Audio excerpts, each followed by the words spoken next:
আমরা কাদেরকে দিব? আল্লাহ রাব্বুল আলামিন এই ব্যাপারে কোরআনুল কারীমে সুস্পষ্ট ভাবে বর্ণনা করছেন। কোরআনুল কারীমের 9 নম্বর সূরা 60 নম্বর আয়াত। কত নম্বর? আল্লাহ রাব্বুল আলামিন বলছেন, শোনো, ইন্নামাস সাদাকাতু লিল ফুকারাই ওয়াল মাসাকিন ওয়াল আমিলিনা আলাইহা ওয়াল মুআল্লাফাতি কুলুবুহুম وفي الرقاب والغارمين في سبيل الله وابن السبيل فريضة من الله। আল্লাহ রাব্বুল আলামিন বলছে, শোনো, তোমাদের যাকাতের মাল, সাদাকার মালগুলা যেই মানুষগুলোকে দিতে পারবা, এক নম্বর আল্লাহ রাব্বুল আলামিন বলছেন লিল ফুকারা, এক নম্বরে যেই মানুষগুলো ফকির, অতি দরিদ্র, এই মানুষগুলোকে তোমরা যাকাতের মাল দিবা। এরপর আল্লাহ রাব্বুল আলামিন বলছেন ওয়াল মাসাকিন, যেই মানুষগুলো মিসকিন, দরিদ্র থেকে আর একটু নিচে। একটা আছে মোটামুটি দরিদ্র, আপনি জানেন যে সংসার মোটামুটি চলে চলে না, নিবু নিবু অবস্থা। আর একটা আছে এমন মিসকিন যার দুনিয়ায় কেউ নাই, মা বাবা নাই, লেখাপড়া খরচ চালানোর মতন কেউ নাই। এমন মানুষগুলাকে খুঁজে খুঁজে তুমি যাকাতের টাকাগুলো পৌঁছায়া দেবে, এই দায়িত্ব তোমার। এরপর আল্লাহ রাব্বুল আলামিন বলছে, শোনো, ওয়াল আমিলিন, যারা এই যাকাত আদায়ের কাজে আমিলিন, যারা যাকাত আদায়ের কাজে নিয়োজিত। যেই রাষ্ট্রের ভিতরে ইসলামী নীতিমালা চলে, ওই রাষ্ট্রের ভিতরে এমন কিছু মানুষ আল্লাহ তাআলা নির্দিষ্ট করে রেখেছেন, সরকারি ভাবে নিয়োগ দেওয়া থাকে, যেই মানুষগুলোর দায়িত্ব হলো যাকাত আদায় করা। এই মানুষগুলা যাকাত ফান্ডে যাকাতগুলো আদায় করে জমা দিবে। ওই মানুষগুলার বেতন যে জায়গা থেকে দিবে, ওইটা হলো এই যাকাত ফান্ড থেকে। 3 নম্বর হলো এটা গেল। 4 নম্বর এরপরে বলেন ওয়াল মুআল্লাফাতুল কুলুব, যেই মানুষগুলোর হৃদয়টা ইসলামের দিকে ঝুঁকে আছে, এই মানুষগুলাকেও যাকাতের মাল থেকে সহযোগিতা করবা। মুআল্লাফাতুল কুলুব কাকে বলা হয়? মুফাসসিররা বলছেন মুআল্লাফাতুল কুলুব হলো এই মানুষ, যেই মানুষটা সবেমাত্র ইসলামের সৌন্দর্য দেখে ইসলাম গ্রহণ করে নিল। আগে পরে ইসলামের ভিতরে তিনি ছিলেন না, বিধর্মী ছিল, অথবা কোন মানুষের মোটিভেশন পেয়ে ইসলামের সৌন্দর্য দেখে ইসলামের প্রতি সেই ব্যক্তির আকৃষ্টতা বেড়েছে। ইসলামের সৌন্দর্য সে বুঝেছে। একজন হিন্দু মানুষ, বড় দরিদ্র মানুষ, কিন্তু ইসলামের সৌন্দর্যের এই দৃশ্যগুলো তাকে বড় আকর্ষণ করে। হয়তোবা যাকাতের কিছু টাকা যদি তাকে সম্পদ দিয়ে সহযোগিতা করি, হয়তোবা ওই মানুষটা যাকাত পাওয়ার পরে ইসলাম গ্রহণ করতে পারে। অথবা কোন মানুষ ইসলাম গ্রহণ করে ফেলেছে সবে মাত্র, পারিবারিক ভাবে চাপ আছে, বংশীয় ভাবে তার চাপ আছে, সামাজিক ভাবে তার চাপ আছে। যখন কোন মানুষ ধর্মান্তরিত হয়, ওই মানুষটার উপরে সামাজিক চাপ থাকে কি থাকে না? কথা বলেন। রাষ্ট্রীয় ভাবে তার উপরে চাপ থাকে, সামাজিক ভাবে চাপ থাকে, মা বাবার পক্ষ থেকে চাপ থাকে, বংশীয় ভাবে তার উপরে চাপ থাকে। ওই মানুষগুলাকে ওই সময় আপনাকে সাহায্য করা জরুরি। এই দলটার নাম হলো মুআল্লাফাতুল কুলুব, যেই মানুষগুলোর হৃদয়টা ইসলামের দিকে আকৃষ্ট ঝুঁকে আছে। আল্লাহ বলেন ওই মানুষগুলোকেও যাকাত থেকে কিছু সহযোগিতা তুমি করে দেবা। এইটা তোমার জন্য যিনি দায়িত্ব করে দিয়েছেন তিনি কে? আল্লাহ তাআলা এই দায়িত্ব আমার জন্য করে দিয়েছে।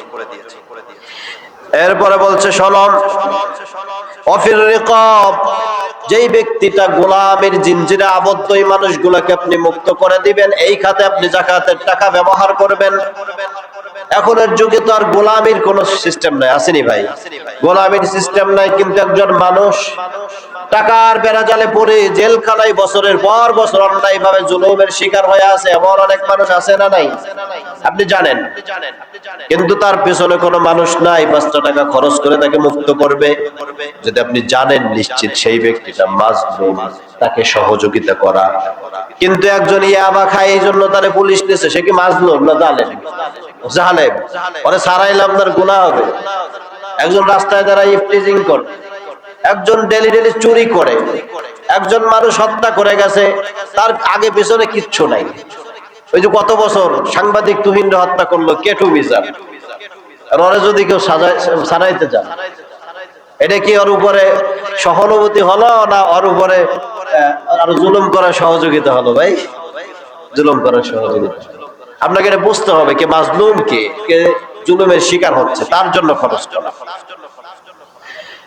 এরপরে বলছে ওয়াল গারিমিনা ফি সাবিলিল্লাহি ওয়া বিনিস সাবিল।